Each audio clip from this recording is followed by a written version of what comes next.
Valentine's Day is soon upon us, and with that comes the alternative to Valentine's Day being Galentine's Day. And unlike what my dad thought when I first talked to him about this concept, it is not a day where we drink a gallon of Valentines, but a day where we spend time with and show appreciation for all the gal pals in our lives, our best friends, our moms, all the women that we spend time with and just appreciate. This is a tradition that I participated in for quite a few years now, and I thought that I'd tell you what I usually do on February 14th with my friends, just to kind of give you some ideas of what you could do with your friends this year. Now, usually I will try to make time for both my mom and my friends on February 14th because I think it's important to kind of share the love and appreciation. So usually I'll start the day out with going out to pick up some flowers for my mom because I know that she really appreciates them, and especially roses are obviously tied to Valentine's Day, but any kind of bouquet that I think will like brighten up her day a little bit. Other things that I will make for people on Galentine's is something called chocolate bark, which is really just like fancy chocolate that you like put things on and looks really pretty. Also, we all know that Valentine's Day is very heavily tied to chocolate, and being a chocoholic myself, I just think that, you know, spreading the love with spreading the chocolate is a great way to go about it. And it's really easy and usually gets some really pretty great results. So let's jump into the kitchen and I'll show you how to make that. What you do is that you take two kinds of chocolate. I'm using white chocolate and milk chocolate. And then you just crack it up and into these smaller pieces and put them into bowls that are able to go into the microwave, because we're going to heat this up in the microwave, which means you might want to get something that can go in the microwave, but even it doesn't say on the package, most chocolate can as long as we're careful. Then you take your chocolate and walk over to the microwave and you just pop it in. Now, because we're doing it in the microwave and not in like a water thing on the heater as you're technically supposed to do, what I like to do is give it rounds of 30 seconds, because that way you know that it's not going to burn, because trust me, you do not want the smell of burnt chocolate in your house. So once you've given it 30 seconds, you can just count out loud if you want.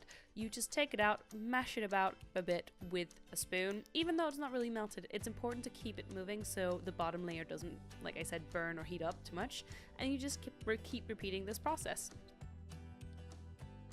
Eventually, you'll have two bowls full of melted chocolate, and then you take a tray that you line with baking paper and you just pour the chocolate in alternating stripes. So you have, in my case, white, brown, white, brown.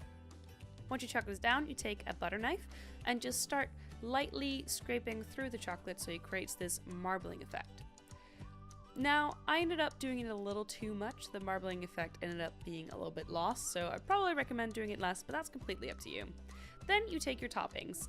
Usually, I'd go for something that was a little more Valentine's Day theme, such as like some hearts or something like that, but my local supermarket didn't really have any in store right now, so I ended up just using some brightly colored things, some chocolate crispy things, and then some sugar hearts. For this part, you can tailor it to whoever you're making it for, or what you like. And then you end up with this pretty looking marbling effect full of colors and nice things on top.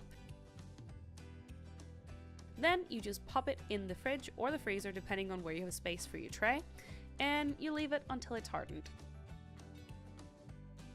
Once you take it out, you just start cracking away into these pieces. This creates the bark-like effect.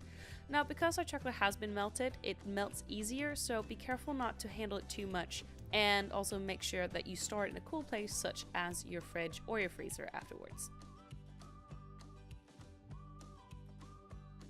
There you go, wasn't that easy? The last thing I usually try to make time to make for people are cards. Of course, there's the classic Valentine's Day card with full of hearts and everything that you give to your significant other, so why should your gal pals be without a card?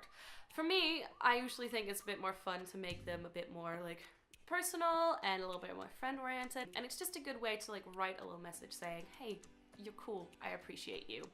Also, this is a really great option for the people that aren't around us here in Lincoln.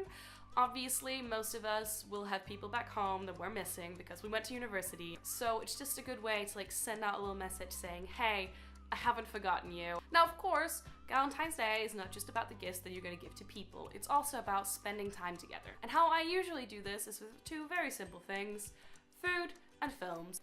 Food is a really good way to bring people together because you can pick out your favorite meals and make them together. Some staple favorites are either steak or sushi or both, you know, let's go crazy, let's go wild.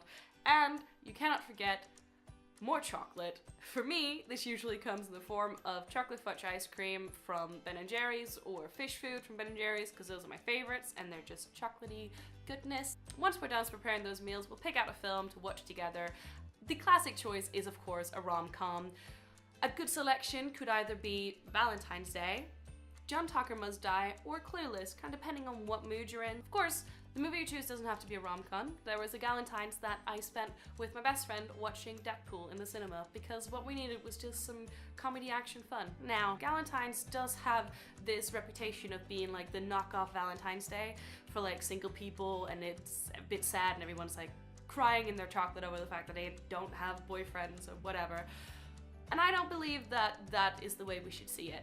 This year, I do have a significant other that I can spend Valentine's Day with, but I will still absolutely make time for my best friends and my mom and to show them appreciation because I just think that's what it's about, you know? You can have Valentine's and Galentine's all together. I hope me sharing my experiences with Galentine's Day has helped give you some ideas and inspirations for how you can spend it with your friends. And of course, if you have any traditions that you like to do or anything you've got planned this year, leave them in the comments below so we can share ideas and tips and tricks and make sure that everybody has a great February 14th. Thank you so much for watching, and until next time, I hope you have great, wonderful days full of friendship.